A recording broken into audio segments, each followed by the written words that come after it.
Assalamu alaikum wa rahmatullahi wa barakatuh. Dear student of class 8 English version, welcome to online class by Greenville Quran College. How are you today?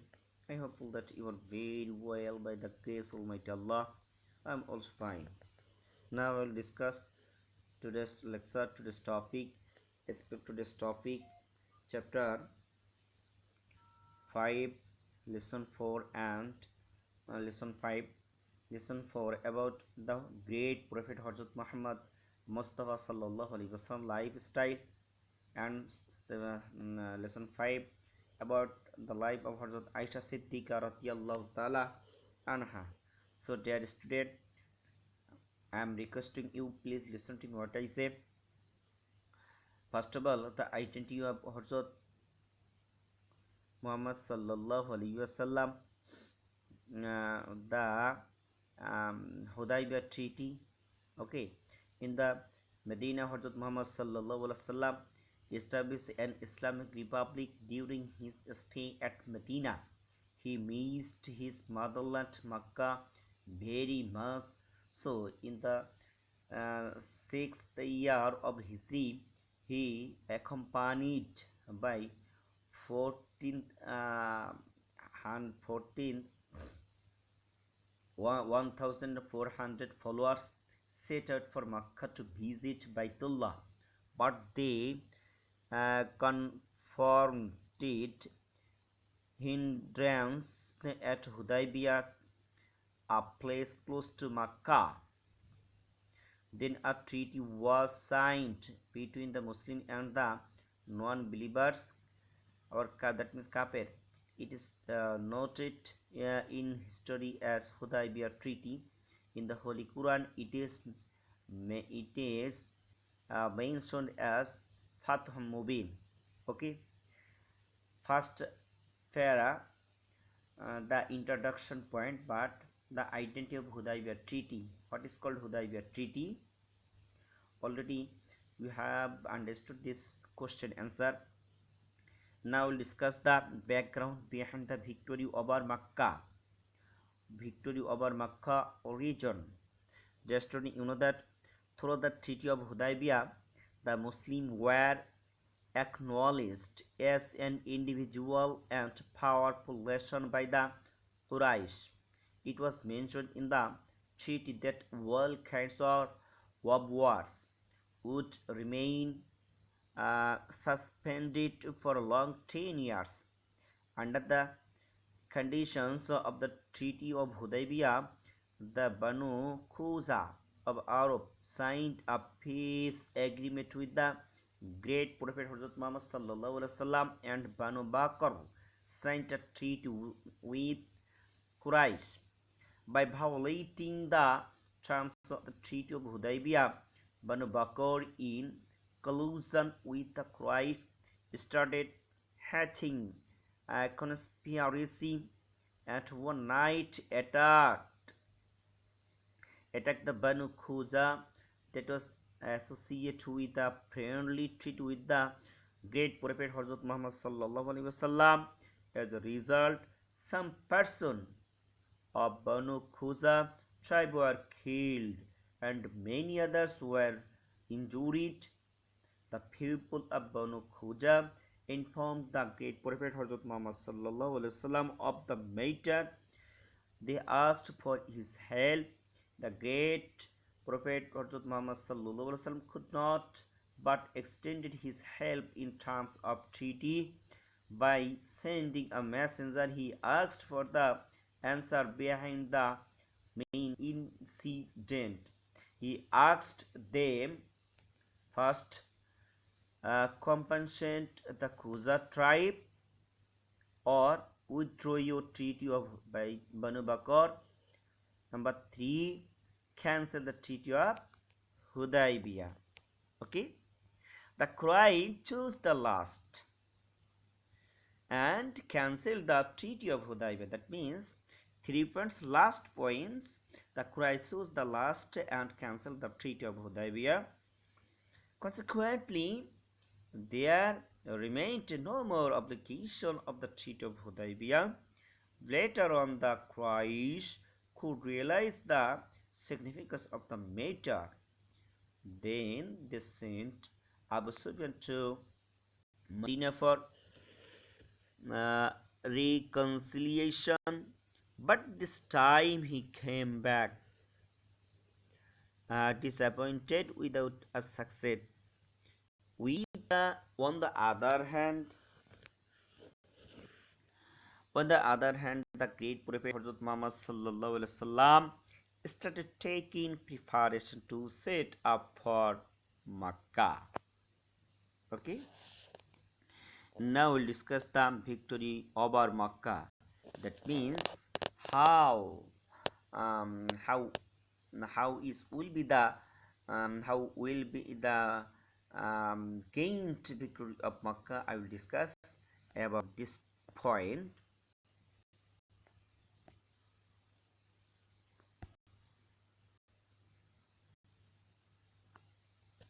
Dear student, you know that in the 8th year of history, in the month of Ramadan, the great Prophet Muhammad sallallahu alaihi wasallam, accompanied by his 10,000 followers, set out for Makkah. The great Prophet Muhammad sallallahu alaihi wasallam camped in Marruz Zahran, a place very near to Makkah. Since such a army army unexpectedly, the inhabitants for Makkah, including Abu Sufyan, became demoralized. They lost their courts to block them without shedding a drop of blood. The great Prophet Hazrat Muhammad Mustafa sallallahu alaihi wasallam conquered his birthplace Makkah. There was a time when the great Prophet Hazrat Muhammad sallallahu alaihi wasallam had to leave Makkah for protection and safety of his own life and religion Islam, and had to take refuge in Medina. This day he stepped into Mecca as a great conqueror.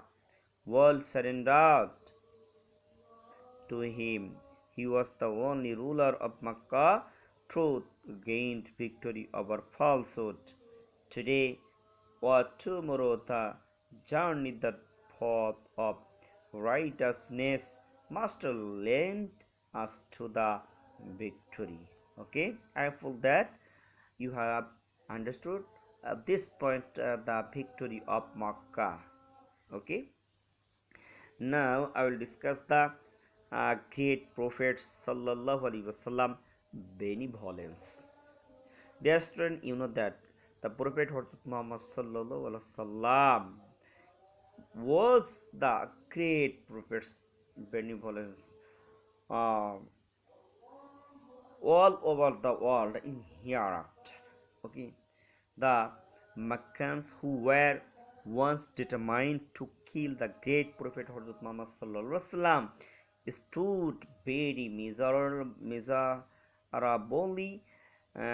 before the Prophet that day as the accused. The great Prophet Hazrat Muhammad Sallallahu Alaihi Wasallam asked them, "What do you expect of me?" They said, "The time Akhun Karim wa Ibnu Akhun Karim. Akhun Karim wa Ibnu Akhun Karim." That means you are our benevolent brother and the son of a benevolent brother, so we accept generosity from you. At this great Prophet, Hazrat Muhammad Sallallahu Alaihi Wasallam proclaimed, "La tatriba alaykum al-yawm, idhabu fa antum at-tulaqa. La tathriba alaykum al-yawm, idhabu fa antum at-tulaqa." That means today no complaint against you now. Freedom and liberty are yours. Thus the great Prophet Hazrat Muhammad Mustafa Sallallahu Alaihi Wasallam forgave all of them, including Abu Sufyan, the most hideous enemy of Islam. It was the Abu Sufyan who was the leader of the Quraysh, the non-believers in the Battle of Uhud. Under his authority, 70 Muslim soldiers were killed by the Kafirs, and the great Prophet Hazrat Muhammad sacrificed one of his sacred teeth. Yet he not only forgave them but also proclaimed, even he who will take shelter either in own houses, Holy Kaaba, or in the house of Abu Sufyan will receive forgiveness and shelter. He also pardoned Abu Sufyan's wife Hinda. When Hamza radiallahu anhu, the prophets,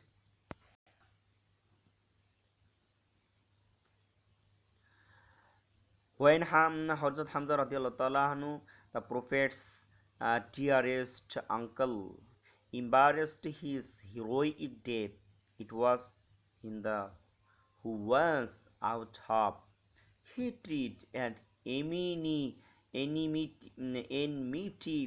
exhibited her extreme atrocity and ferociousness by cutting away his nose and ears and then opening up his chest and chewing his liver. The instant to forgive all the Meccans, including her, is a rare example in history. Okay, so rare. So we should tease from this the great Prophet Hazrat Muhammad Sallallahu Alaihi Wasallam's benevolent about the Makkah victory day. Okay, now we'll discuss this point, the fraternity between the between the Muhajir and the Ansar.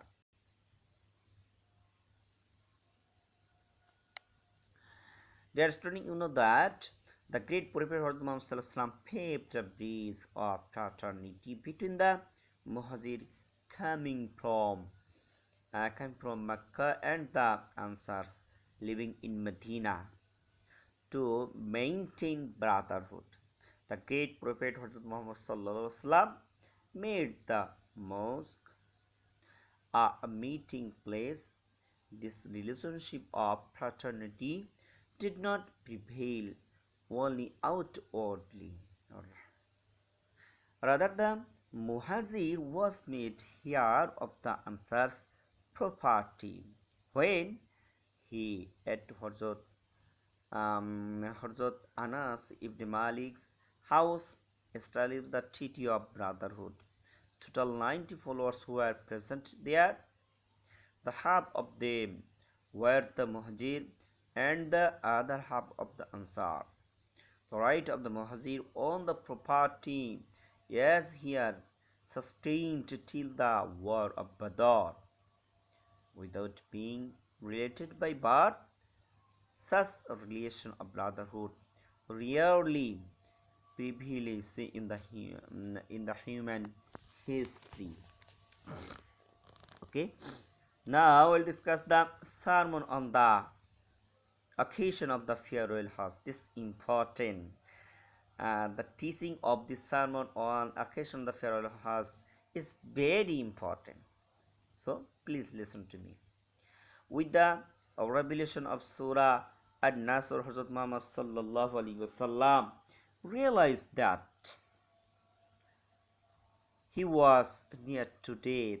So in 632 AD, 10th Hijri, the Prophet Hazrat Muhammad Mustafa sallallahu alaihi wasallam, accompanied by his millions of followers, set out for Makkah to perform Hajj. It is called farewell Hajj. Hazrat Muhammad sallallahu alaihi wasallam appeared at the field of Arafat on the 9th day of Zilhaj. Before a huge crowd, he delivered a speech which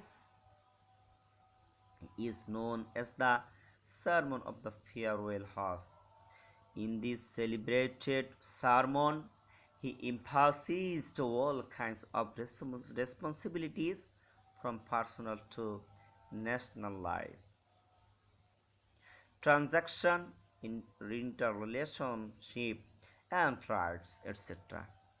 The summary of the sermon in the farewell horse is presented below.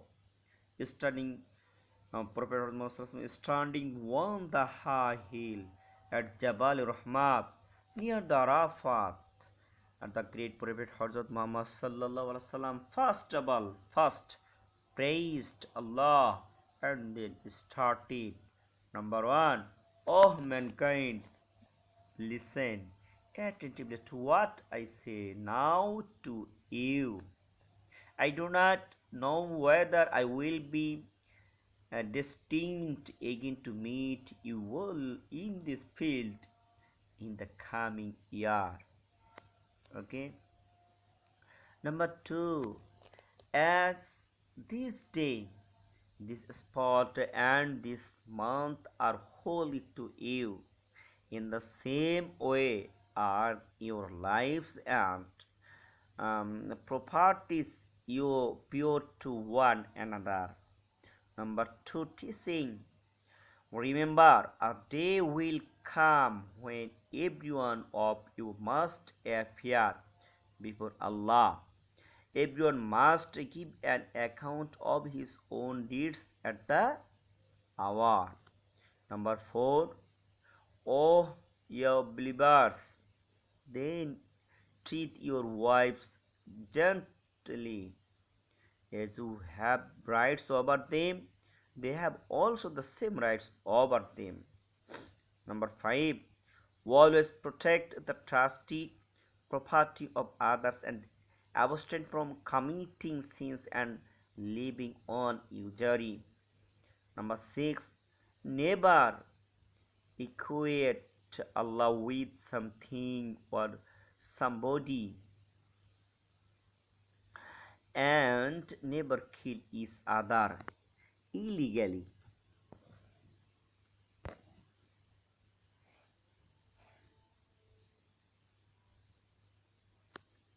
Number seven, remember all Muslims are equal irrespective of their countries, race, and caste and community. Henceforth, the uh, supremacy of pride is abolished. Only the scale of greatness is to fear Allah or to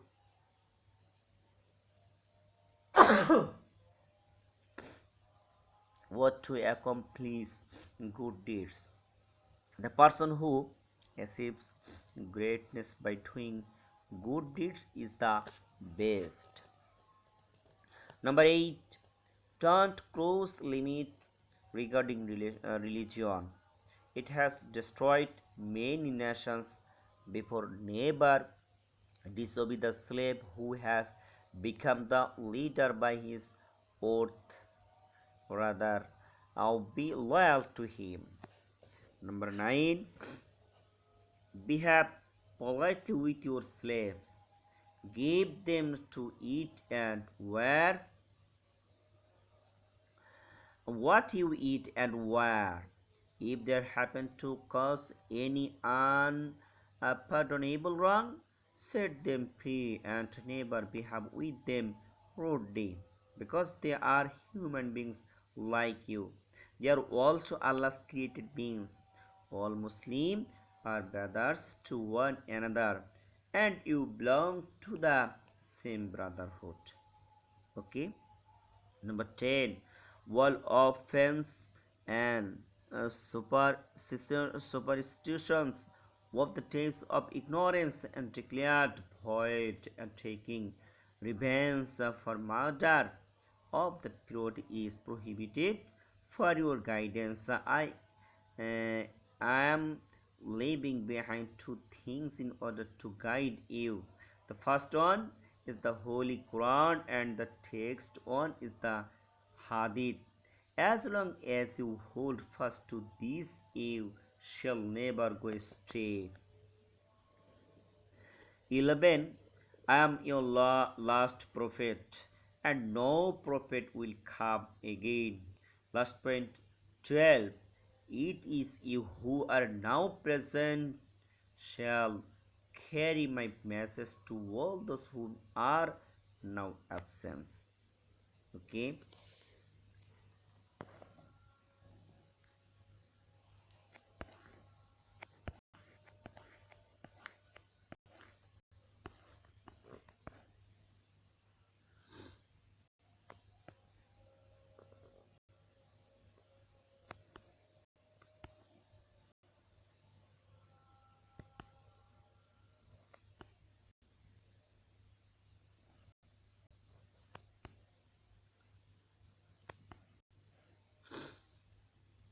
Finally, the Prophet Hazrat Muhammad sallallahu alaihi wasallam looked above the pronounced, O Allah, have I duly communicated the message to the people? Millions of voices, uh, voices hummed it together. Truly, you have fulfilled. The Prophet Muhammad said, O Allah, bear witness to it. Then the Holy Quran verse was revealed the time.